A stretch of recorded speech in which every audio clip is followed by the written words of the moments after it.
Good morning all. Today we are going to start our next topic, that is points of difference between lithium and other alkali metals.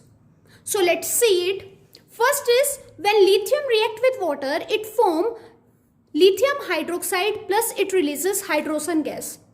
But the hydroxide which is formed by lithium will be the weak base. Whereas when other metals react with water, they form hydroxide plus they release hydrogen gas, but the hydroxide formed by other metals will be the strong base. Second is when lithium react with oxygen, they form lithium monoxide, whereas when other metals react with oxygen, they form peroxide and superoxide.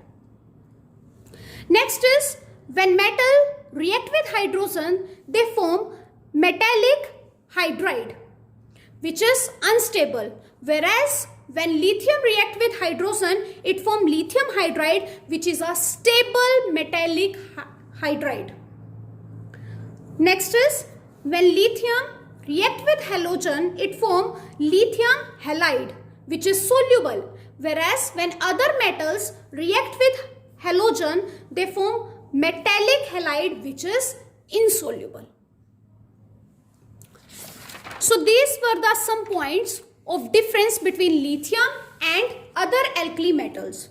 Now let's talk about the diagonal relationship between lithium and magnesium. Lithium resemble with magnesium in many of its properties due to their almost similar atomic and ionic radii, and that is why they show diagonal relationship. Now let's see the points which are similar between lithium and magnesium. So the first point is when lithium react with water, it form lithium hydroxide, which is a weak base. Similarly, when magnesium react with water, it also form magnesium hydroxide, which is also a weak base. Second point, lithium is hard and magnesium is also hard. Third point is the chloride of lithium is present in always hydrated form.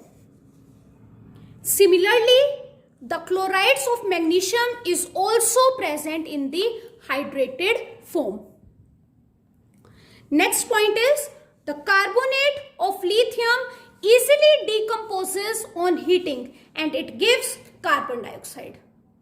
Whereas if we will see of magnesium, magnesium also easily decomposes on heating and it gives oxide and carbon dioxide.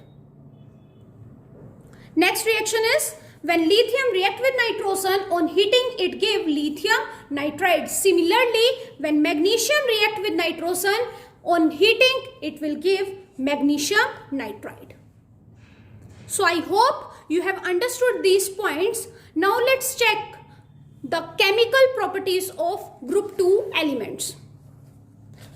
So the first chemical property is reaction with water.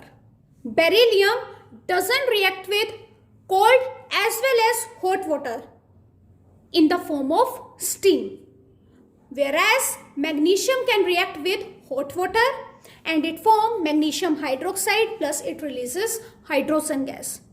Whereas calcium, strontium and barium can react with cold water and they will going to form hydroxide plus they will going to release hydrogen gas. Next is reaction with hydrogen. When metal react with hydrogen, they form metallic hydride and metal can be calcium, magnesium, strontium and barium. Next is reaction with halogen. When metal react with halogen, they will going to form metallic halide. However, this reaction is not possible in case of beryllium. If we want to form BeCl2, then we need to react BeO, that is beryllium oxide, with chlorine in the presence of carbon. Then it will going to give us BeCl2 and it will going to release carbon monoxide. Next is, now let's see anomalous behavior of beryllium.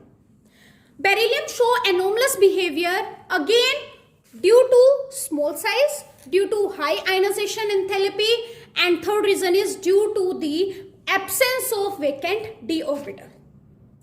Now let's check the points of difference between the beryllium and other metals.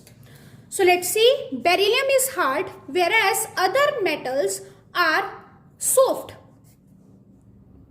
Next is, beryllium is less metallic and its form covalent compound.